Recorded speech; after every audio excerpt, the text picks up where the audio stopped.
তো হ্যালো বন্ধুরা, রঙ্গিলা কুকিংয়ে আপনাদের স্বাগত জানাই। তো আপনারা সকলে কেমন আছেন? আশা করি সবাই ভালো আছেন।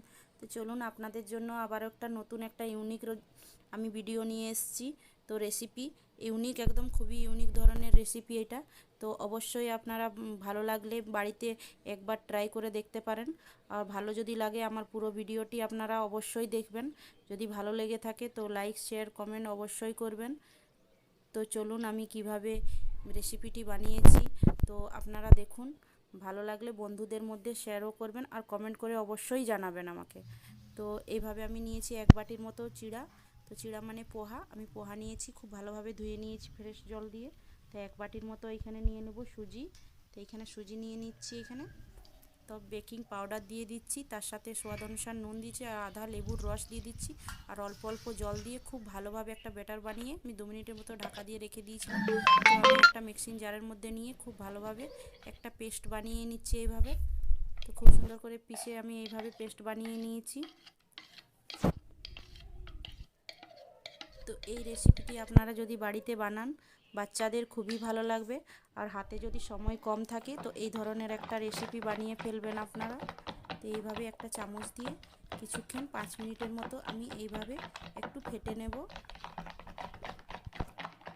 ফাটিয়ে এইভাবে যদি আমি ফাটিয়ে নিই তো রেসিপিটি আমার খুবই ভালো হবে। তো এইভাবে একটা থালা নিয়েছি। তো এর মধ্যে দিয়ে দিচ্ছি উপর থেকে একটু তেল, সাদা তেল দিচ্ছি। আপনারা চাইলে সরষের তেল বা ঘিও নিতে পারেন। তো আমি এখানে সাদা তেল নিয়েছি। তো সাদা তেল নিয়ে এইভাবে আমি হাত দিয়ে খুব ভালোভাবে চারিদিকটা এইভাবে ফেলিয়ে নিচ্ছি।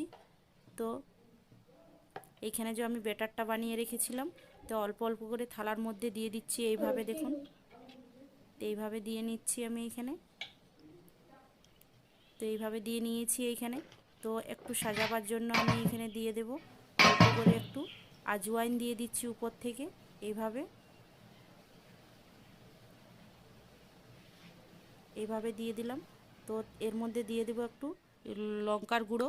তো এইভাবে দিয়ে পরে আমি খুব ভালোভাবে সাজিয়ে নিচ্ছি আর তার সাথে দিয়ে দিচ্ছি একদম মিহি মিহি কেটে রেখেছিলাম ধনেপাতা কুচি। তো উপর থেকে দিয়ে খুব ভালোভাবে, তো কড়াই আমার জল গরম হয়ে গেছে, একটা স্ট্যান্ড বসিয়ে এর মধ্যে উপর থেকে দিয়ে 2 মিনিটের মতো ঢাকা দিয়ে দিচ্ছি। তো ঢাকা দিয়ে খুলে নেব।